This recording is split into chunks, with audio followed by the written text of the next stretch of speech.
Okay, so now we're over at the other workbench. We're over at, actually, this is where we control our trains, right? This is the DCC shelf. And behind my laptop, there is the ESU LokProgrammer right there. That's this little guy. And it is connected to my computer through this little USB converter cable thingy, power, and then soldered onto this programming track. The ESU software is downloadable from ESU's website, and so are the sound files. So the sound files that we're going to use are are downloadable. Now, I've already downloaded it because I've done this once already, because obviously I was going to do it before I showed you to make sure I knew what the hell I was doing. But we have an existing decoder, right? And at this point, we don't know whether it's a good decoder or it's not a good decoder. So here's my setup. All right, I got my locomotive on the track, and I've got this little guy right here.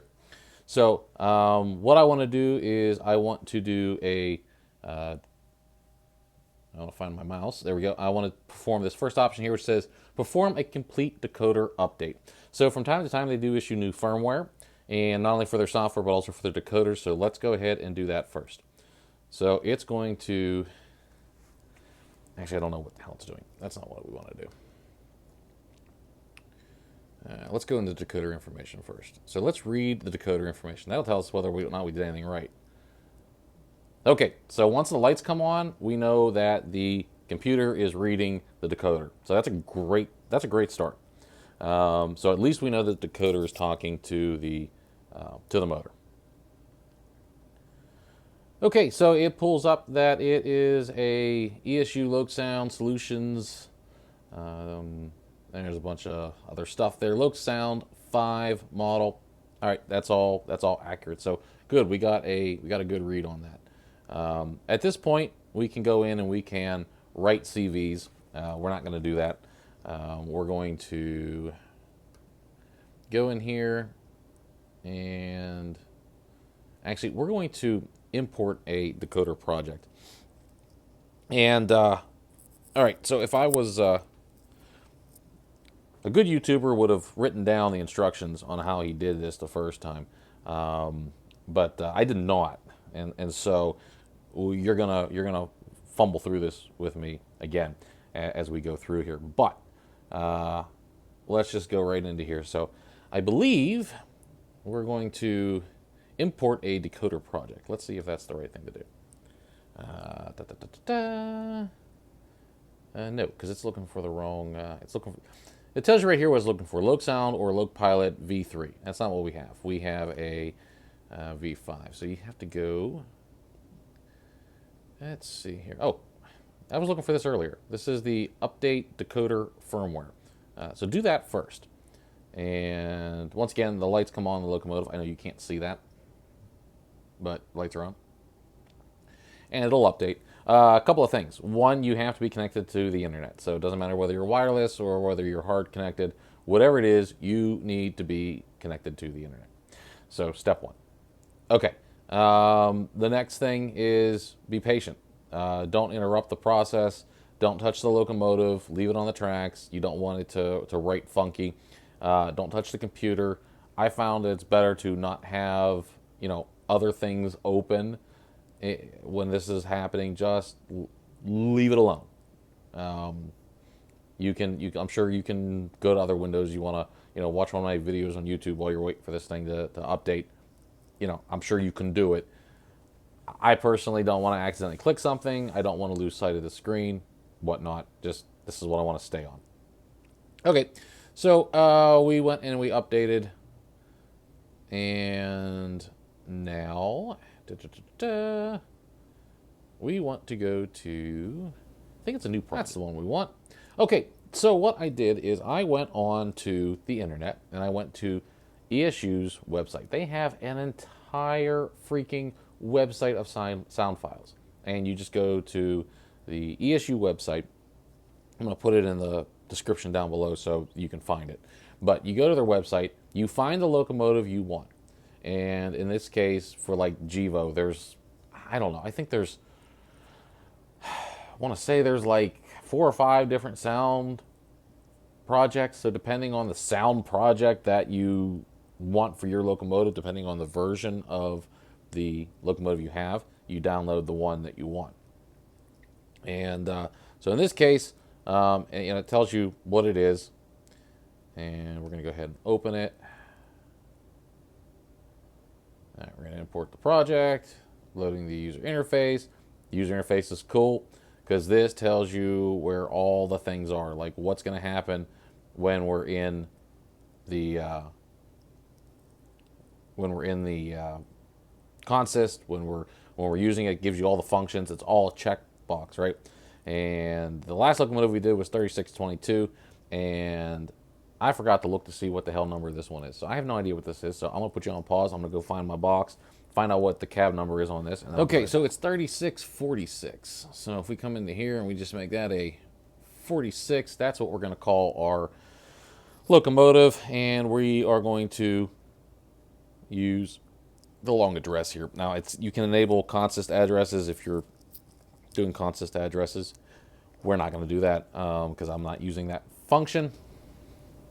And if we go into sound here, this shows you all of the sounds that are available and the file names and all that sort of stuff. And if we go back here, tells you the description. Here, look, you got all the freaking information on this. Tells you the version of the sound file. All kind of freaking stuff that, yeah, it's pretty cool to have. And here's your sound settings. So it lets you mess with all of the volumes and the bass and all of this stuff. It's actually really cool. Like it lets you do a ton of stuff. And then once you actually write that to your thing, you can test it and you can see everything on the start track, how it goes. I don't know. It's cool to me. And then there's this little button right here. It says write decoder data. And so because we've opened up this sound file, that's what we're going to be writing. So if you did everything right and everything is selected correctly, when you click on the write the file, you should see the little lights come on the locomotive. It's going to tell you it's going to take about 30 minutes. Mine did not take 30 minutes. I don't think it took even half that.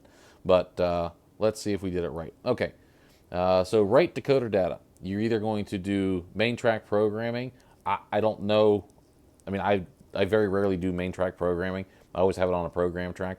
So I would be afraid to do this because I could see every sound locomotive you have on the layout somehow accidentally getting a GEVO sound file. So I wouldn't do that. If I was you, I would have a separate track.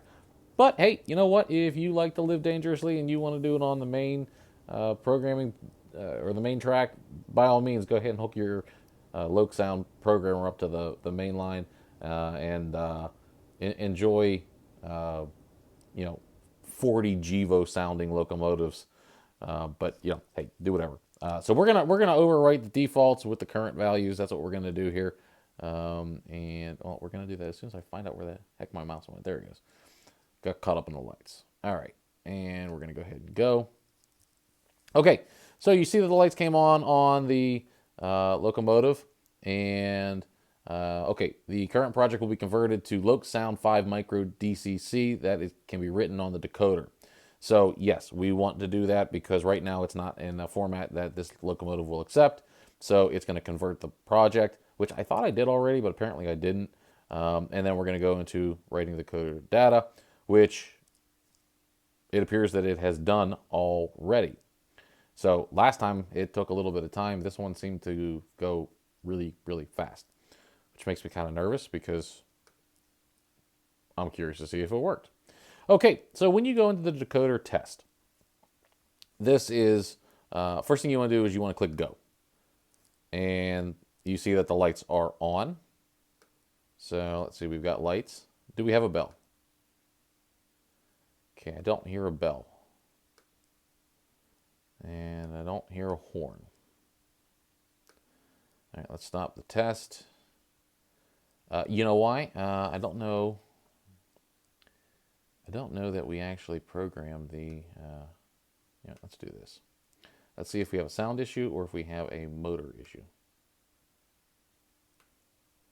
Okay, we don't have a motor issue, we have a sound issue. Because I can drive it.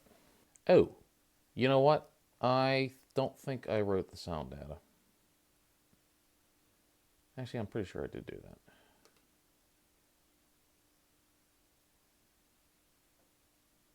This may take up to 30 minutes. This is the window we should have gotten. I don't actually know what the hell the first thing was I got.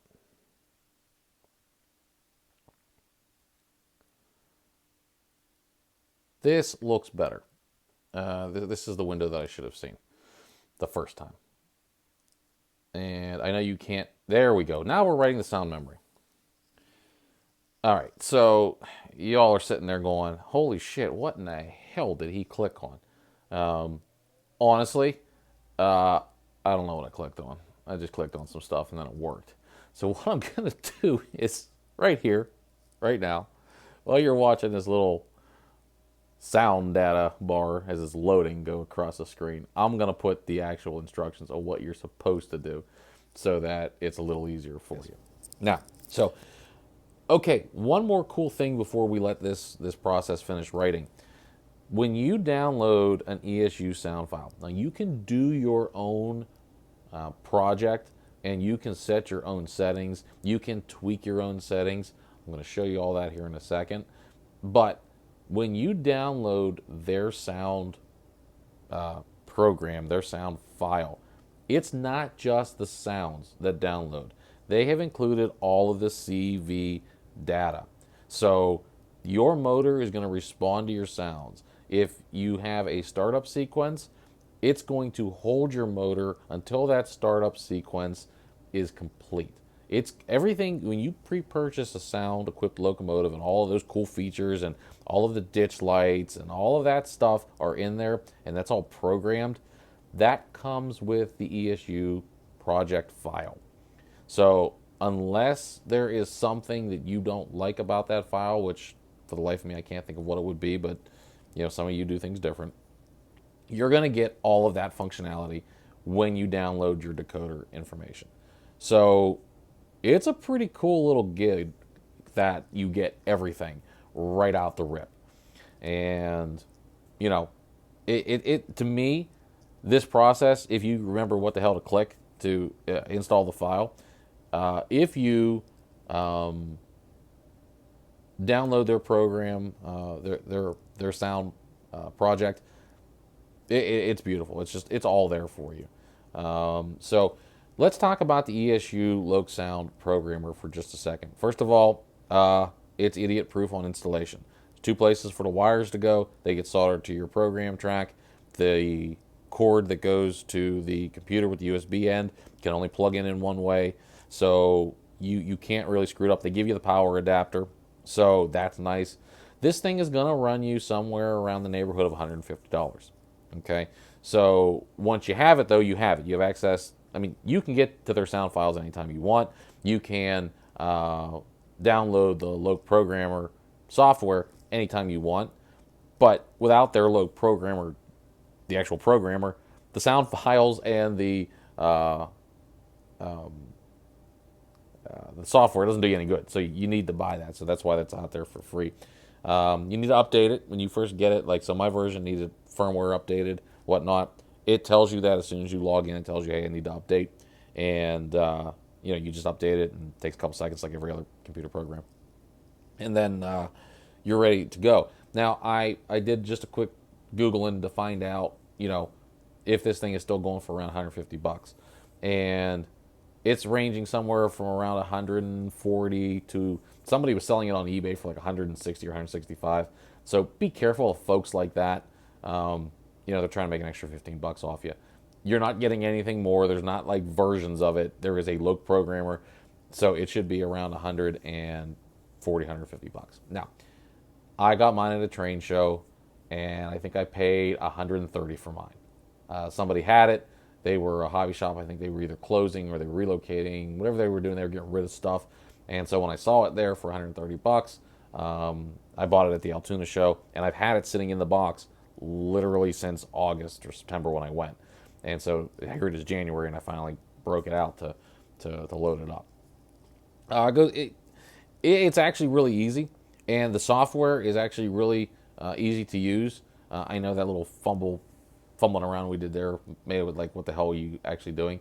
But that's because, guys, and I know you can all relate to this, reading instructions is like, I don't know who does that, but I know I don't do that.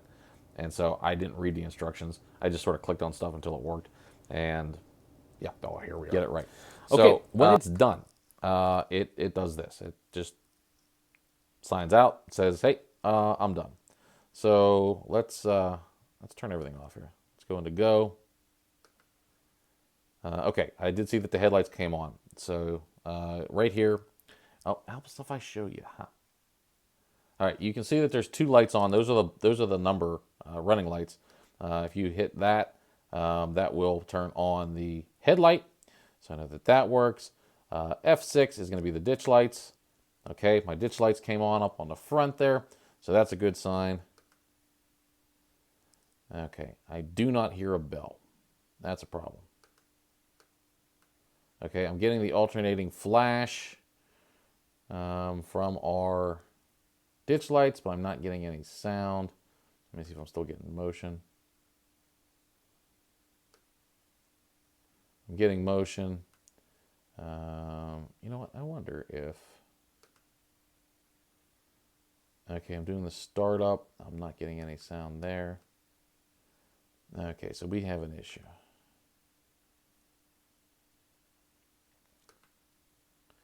Could be an install issue. Could be something else. Let's go back to the drawing board and take a look at what it could be. So we're back. I went off off the radar here a little bit and took the decoder back to, well, the whole thing actually, back to the workbench. And I had a sneaky suspicion that the issue was not with the decoder, it was not with the locomotive, it was not with the sound file. I had a funny feeling it was with the wire between the speaker and the decoder. Now, you might say, well, why did you think that? Well, because the decoder functioned fine. And I went, okay, well, if the decoder's functioning fine, then I don't have a problem with the board or with the decoder. So chances are I screwed up the speaker. Well, in order to do that, I think you'd almost have to try. I mean, you'd have to burn something or solder something together with something else that should be soldered. You'd kind of have to work at screwing up the speaker. They're not that... I'd be more worried about frying the decoder than I would be the speaker. And then I couldn't get as close to the solder as I normally would, so I couldn't see as well as I did when I did it myself yesterday because I had a camera in my face. And so I took the camera out of my face and I looked at the solder joint and I went, you know what? I soldered this like I've never soldered before, so probably should clean these joints up a little bit. So that's what I did. And let's turn our headlights on. Let's turn our ditch lights on. And let's go through startup. Oh, why yes, we do have sound now. And so once again, this is going through a fault tree, right? And I wanted to show you guys that I didn't screw up the install on purpose. I actually didn't see it. And I can't tell you which of the soldering pads. I resoldered all four. Just reheated them, cleaned the joint, put them back on. It took me maybe 5 minutes. But that's a lot better. Okay. And if I go... Oh, I think you saw because I think my ditch lights are running on the back end. So you can see that the ditch lights are flashing on the back, which is what's supposed to happen. And so all of the sounds here obviously are working. And you can run through all of them to check and make sure that they are. And then I would also recommend that you check to make sure the sound files are working with the momentum. And it is. Okay, that's great. So the next thing you can do here is it's real convenient that they give you the master volume control right here. So you can raise that if you so desire. And the other thing they give you is they give you the ability to control the bass and the treble. And you can obviously control your sounds by doing that. So once you're in here and you know that your sounds are good, you're pretty much ready to put your locomotive back together. Now, let's go ahead and do that. Always, this is just, good practice. It's obviously getting power from the LokSound, LokProgrammer. So I just want to stop that just so that I know that my system is shut off before I go and I, yoink it off the tracks here. So we are done with the LokProgrammer. Now we just got to put this thing back together. Look, I don't like making mistakes, and I don't think there's too many people that do. So when you make a mistake and you got to work through it, there is some rewarding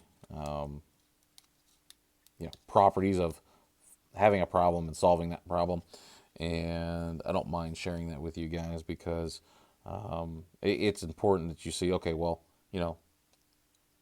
this guy made a mistake and, he's talking to, like 10 people right now, and those 10 people might make the same mistake. And, if I'm going to make the mistake, then you might make the mistake too. And before you go and, sell the locomotive off, maybe it's a fixable mistake.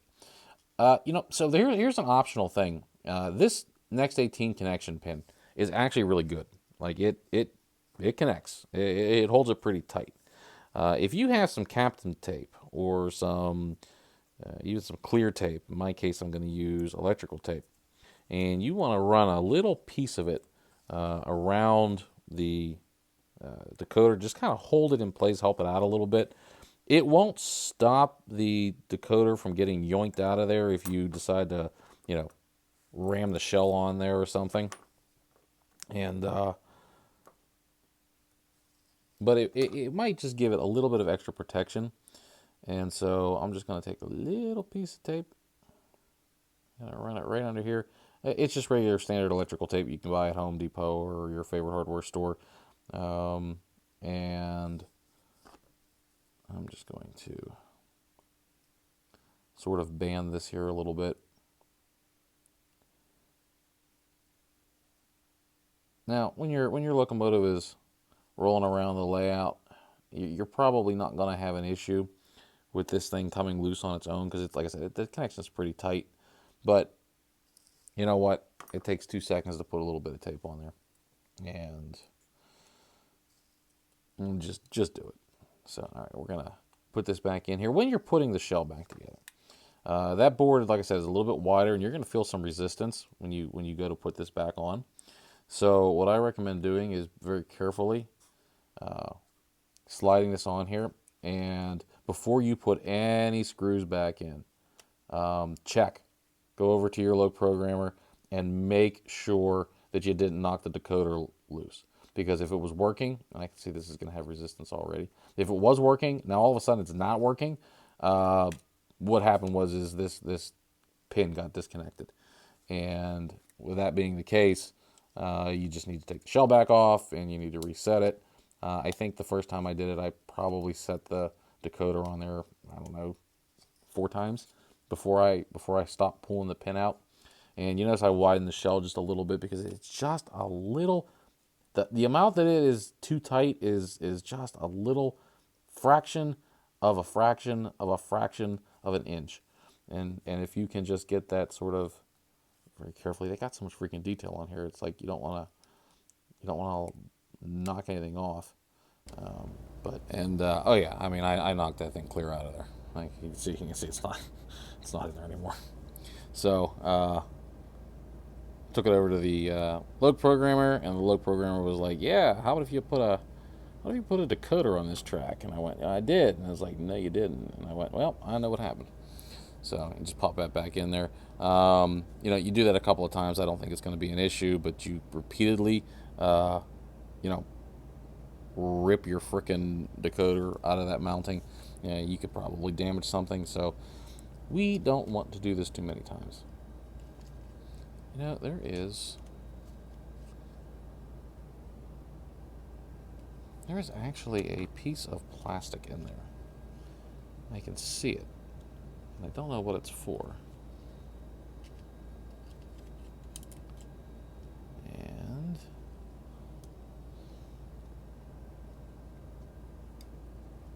I don't think it's important.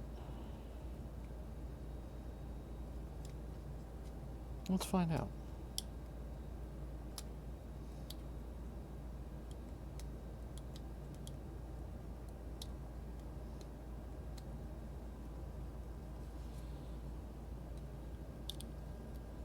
Yeah, it's actually on both sides. It's a little thicker on one side. It's probably holding in the old soundboard, maybe? Yeah, it wasn't doing that. I don't know what the hell it was doing.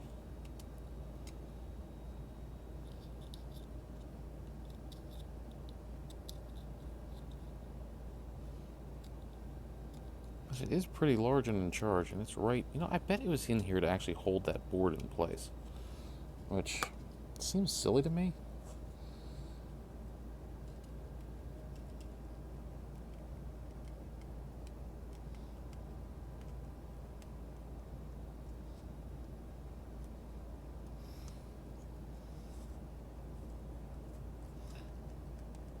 Still tight as shit. In case you're sitting there wondering how tight is shit, well, it's about this tight.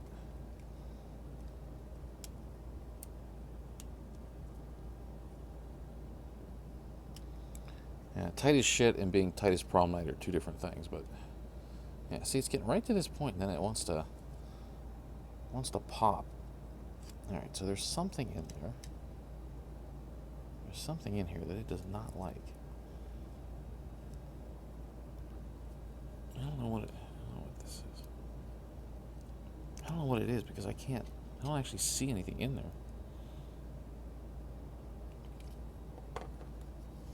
Unless it really is just this joint that's in here. It almost looks like an injection mold point, doesn't it? Which maybe is what it is.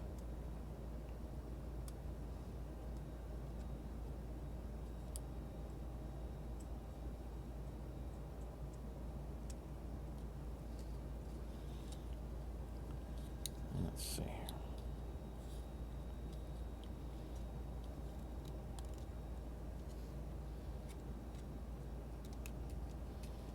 Because that's right about where the decoder's hitting.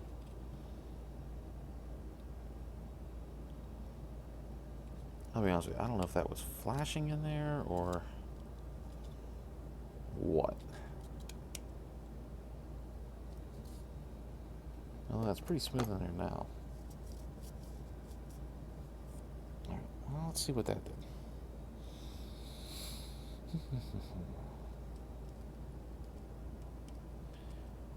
Alright, so while we're fiddling around with this thing here, what do you all think about this sort of open forum content where I'm just sort of rambling about stuff? Entertaining, not entertaining? Watching it with the sound off so you're not actually hearing me right now anyway? Well, what's everyone's thought on that? Because I can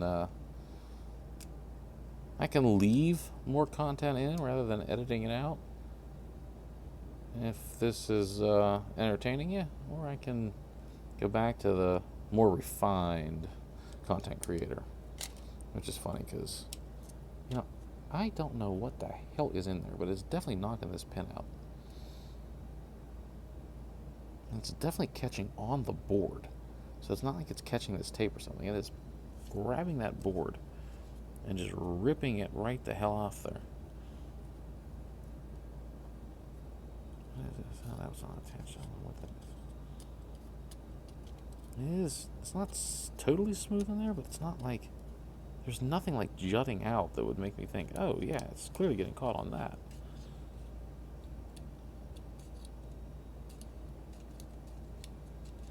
And I'm wondering if this little shell isn't, you know, if it's just not, I can't get there from the top. Like if maybe it was molded just a little bit too short and it's catching the edge of the board. And yesterday, before I trimmed off those pieces that you just saw me trim off, I tried every angle humanly possible. I tried it was the Kama Sutra of locomotive shell installation. to see if I could just like angle it in a certain way, or you know, Houdini this thing on here, and uh, it no, it wants to go straight in, like that's how it wants to seat. But it gets to this point, and then it's just like, nah, yeah, we're not going the rest of the way. So I don't know.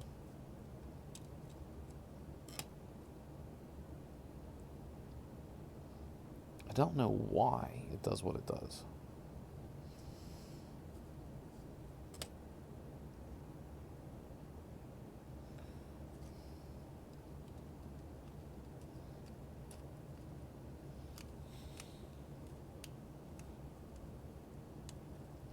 And so yesterday, honestly, what I ended up doing was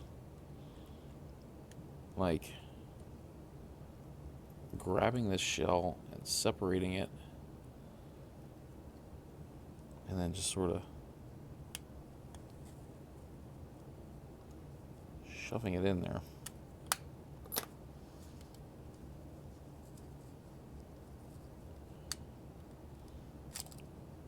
But today is a new day, and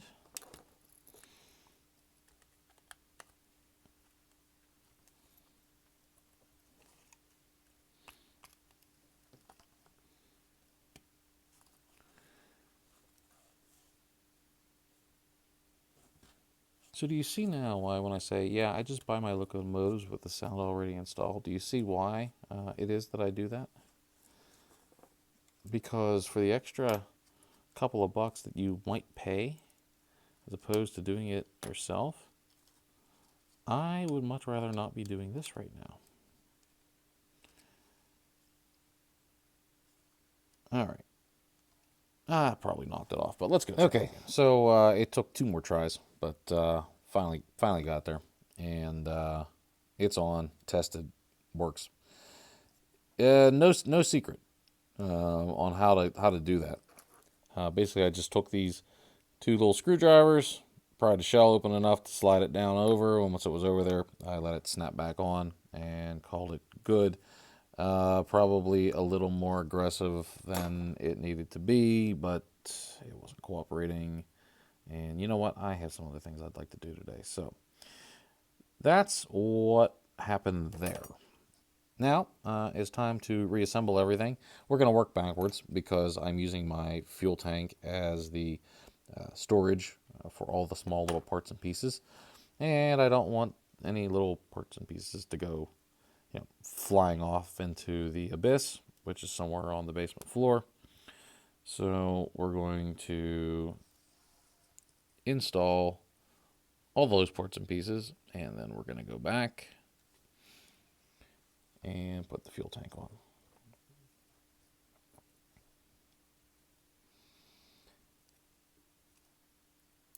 And they pretty much go back the way they came out. Coupler goes in a coupler box, screw goes in the screw hole, and screw it in. I'd like to tell you there was more to it than that, but there's not.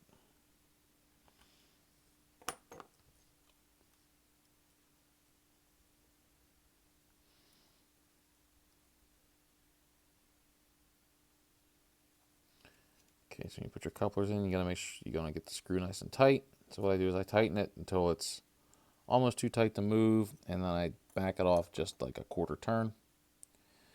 And check to make sure it's free moving. As long as it's free moving, then I have a good set there. Make sure you put your cup. Oh, I just knocked that air hose off. I don't know if you saw that go flying, but get all the way to the end of the freaking project and start knocking parts off. So, all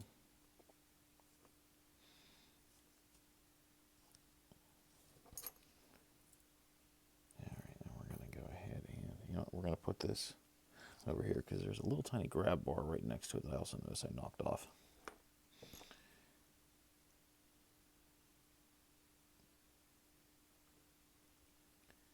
And I do try to avoid my any violence with these locomotives. Well, just all locomotives in general, just because it's not a good look.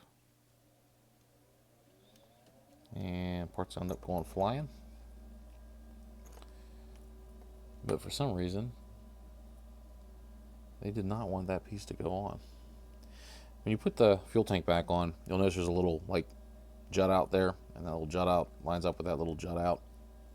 So you cannot put these things on the wrong way. They're not shaped the same way. So, you know, that's good. And once you work that underneath the truck, you sort of work this one underneath the truck on this side. And then you can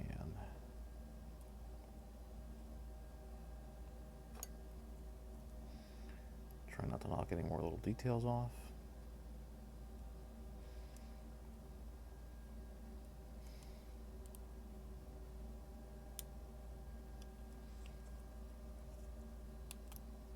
Okay, I don't know why that was fighting me. Okay, free of my little hose there.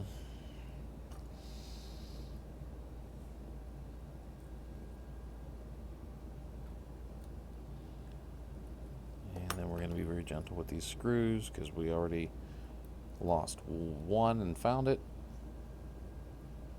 Just, you know, that's not even set in there correctly. What the hell's going on with this thing? All right, there we go. Okay.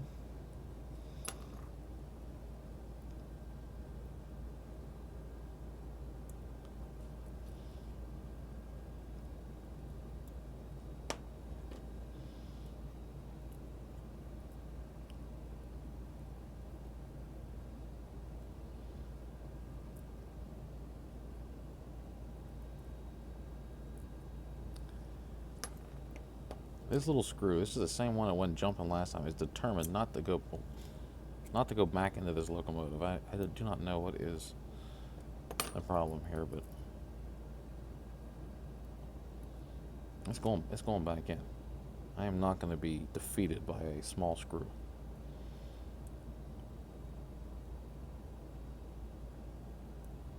Although it's really trying to make it so that happens.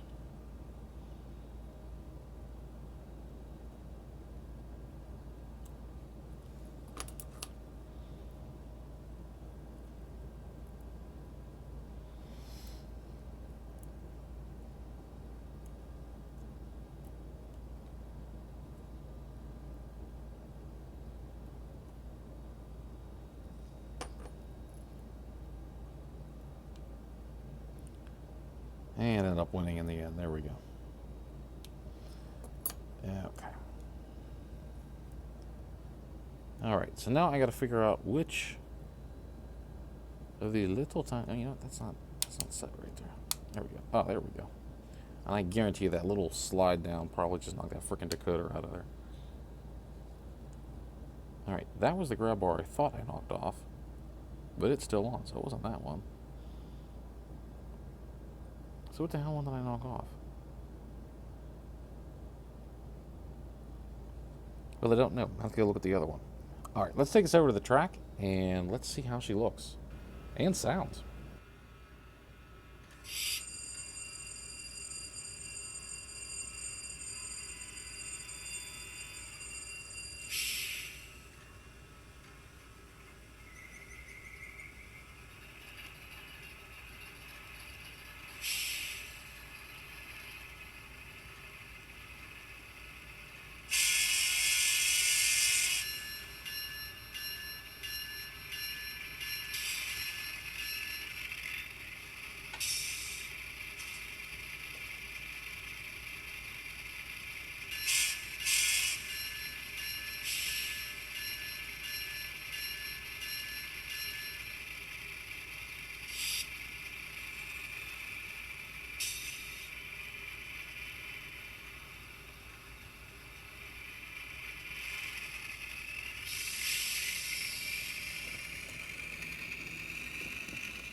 Okay, if you two somewhere along the lines thought that it was a great idea not to get sound on board and want to add sound, that's the fun you can have adding sound to your scale train's locomotive. But once you do it, you do have a beautiful locomotive with all the sounds, bells, and whistles that you could want. So now the two locomotives that I had that didn't have sound, which means that little project is now complete. Hope this video was helpful for you. Hope you had a couple laughs along the way, and hope you saw all the things that you can screw up and then unscrew up to get sound on your locomotives. So until the next time we decide to undertake a project of absolute ridiculousness, or a project of normalcy that we term ridiculous, I will see you signing off here from the Allegheny Northern.